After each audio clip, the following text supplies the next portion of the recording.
Donc dans cette vidéo, on va voir comment tracer le schéma ici avec GeoGebra. Alors tout d'abord, il faut avoir tracé donc, la droite AE. Ensuite, on va chercher à tracer la droite perpendiculaire à la droite AE, passant par D. Et en plus, on veut ajouter un angle droit ici. Donc d'abord, on va tracer la droite AE. Ici, droite AE. Donc je clique sur le point A. Ensuite, je clique sur le point E. Voilà. Je m'assure que la droite est bonne. Je bouge à droite, vous voyez les points A et E bougent, même chose ici. Bon, ensuite, je veux tracer la perpendiculaire à cette droite, passant par E, donc je prends perpendiculaire, je clique sur la droite, et ensuite je m'applique et je clique bien sur le point D ici. Je m'assure que la droite ici bouge en même temps que le D et qu'elle reste perpendiculaire. Ici, je vais marquer l'angle droit. Le problème ici, c'est que pour marquer l'angle droit, qui est en haut, il faut, comme on a vu précédemment, pour tracer un angle, il faut en fait un point sur chaque côté de l'angle et le sommet. Donc ici, c'est cet angle-là qui nous intéresse. Il nous manque ce point-là. Il n'y a pas de point pour GeoGebra ici. Et il n'y a pas de point ici dans ce secteur-là. Donc d'abord, il va falloir que je mette un point à l'intersection des deux droites. Donc je clique sur les deux droites ici. Je vais donc fabriquer un point. Je l'effacerai après quand j'aurai fini de tracer l'angle. J'effacerai son apparence, je ne supprimerai pas le point.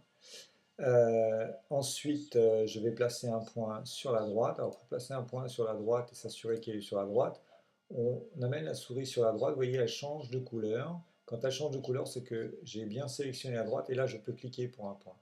Le point, dans ce cas-là, quand je vais essayer de le bouger, il ne va pas vouloir quitter la droite. Ça veut dire qu'il est bien sur la droite. Ce qui fait que quand je vais bouger la droite, le point va suivre. Voilà. Donc ici, j'ai un point sur un côté, un point sur le sommet, un point sur l'autre côté. Donc je vais pouvoir dessiner l'angle. Donc je clique sur un côté de l'angle, le sommet et l'autre côté. Et ici, GeoGebra a reconnu que l'angle, c'était pas n'importe quel angle, c'était un angle droit. Alors d'abord, je vais faire comme d'habitude, c'est-à-dire je vais enlever l'étiquette de l'angle, parce que ça me gêne. Je pourrais changer la couleur et tout ça, mais enfin, c'est pas le sujet ici. Voilà, il me reste à donner un nom, le bon nom à la droite. D s'appelle G. Donc là, je renomme en D.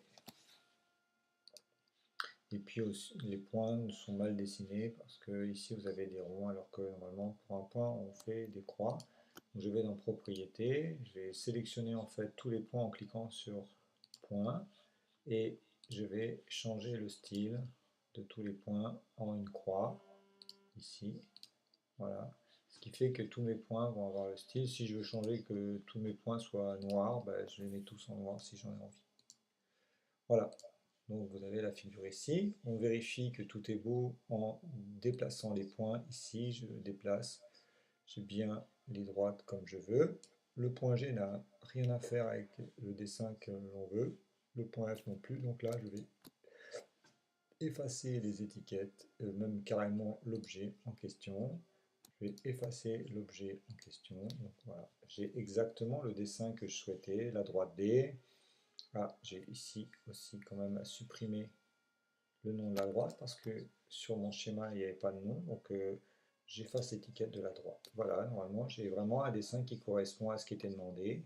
Je vérifie que mon dessin, quand je le déplace, l'angle droit reste l'angle droit, les points restent bien sur les droites qu'il faut, c'est beau déplacer, ça ne change rien, j'ai toujours la figure qui est respectée.